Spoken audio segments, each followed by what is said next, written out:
So ito na yung Ulas flyover dito, no. So ang dito banda tapos na yung patungo doon sa may Katulong ng Pequeño, no.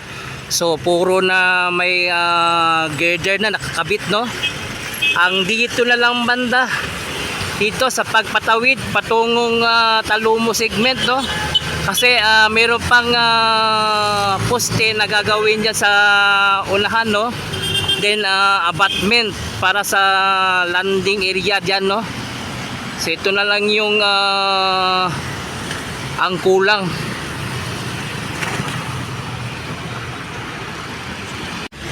Lalo na dito banda, oh. Kasi ito na yung next kakabitan nila ng girder, no. 안녕하세요 여러분, 잘 지냈어요? 보고 싶어 행복해서 만나서 반갑습니다. Ako po si Christopher Batal. Ngayon po, no, patungo po tayo sa may Ulas. So update po tayo, no. So dito mo tayo, tingnan mo, makikita nyo ang NCCC. So hindi pa siya tapos, no. Tingnan po natin, sandali. So tingnan nyo ang NCCC dito. So unfinished pa siya, no, hindi pa siya tapos.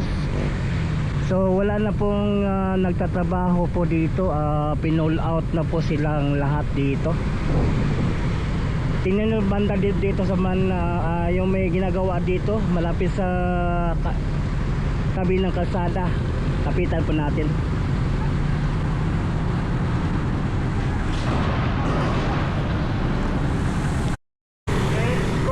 Tulad dito, iniwan niyang nakatiwangwang yung trabaho. Yan, no. So unfinished.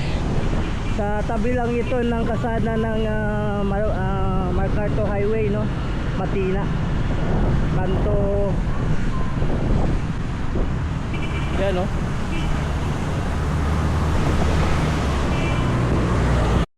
So ngayon, no, patungo po tayo sa may Ulas flyover.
So ito na yung Ulas flyover dito, no.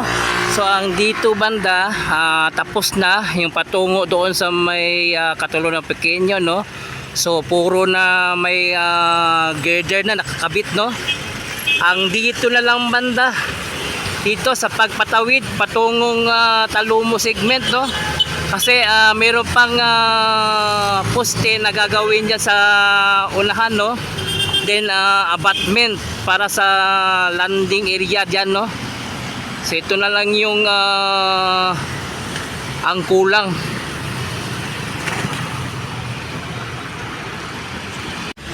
Lalo na dito banda, oh. Kasi ito na yung next kakabitan nila ng girder, no. Pero meron pang isang poste na nakaharang dito. Itong kinabitan ng mga may mga wire pa, no, sa malapit talaga sa kakabitan na ng girder, no. So ito na lang yung last na kakabitan dito mismo sa may kanto, o last na, no?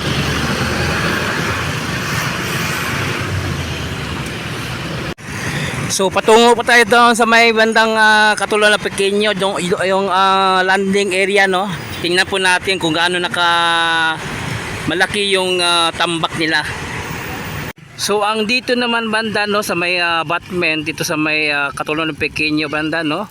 Mataas-taas na rin yung natatambakan ng lupa, tapos yung file ng modular blocks mataas na rin, no?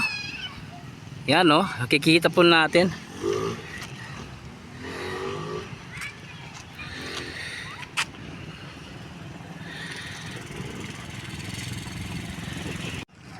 So ang laki-laki na rin natatambak, no? So konti-konti lang maabot na sa taas, no? So ito na po yung development dito sa may katulad na Pequeño banda. So mataas-taas na rin itong tinambakan nila, oh.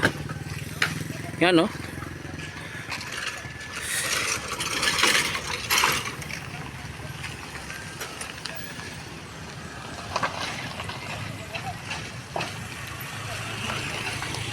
Wow. Tingnan po natin sa aerial.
So mas mahaba pa yung tatrabaho pwede lang ngayon, no?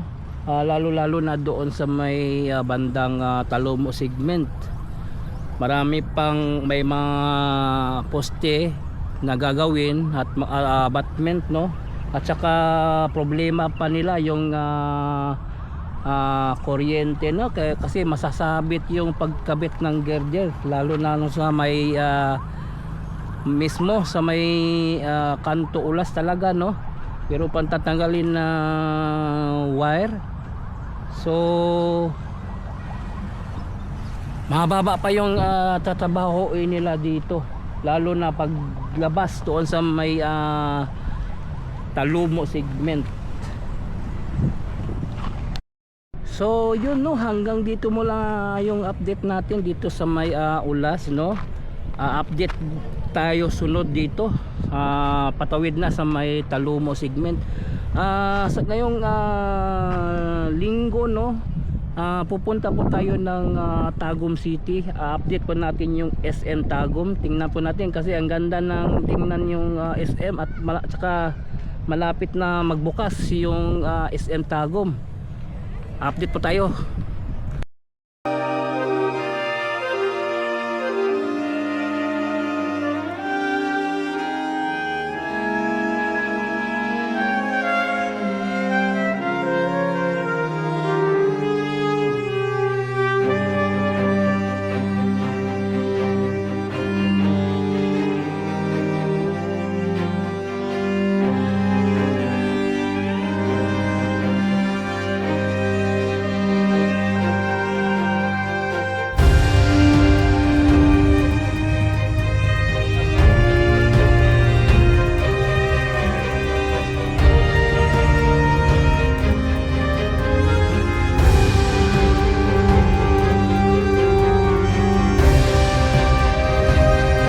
So yun, please subscribe to my channel, Chris Picor TV. I-follow po ang akong Facebook page, Chris Picor FB.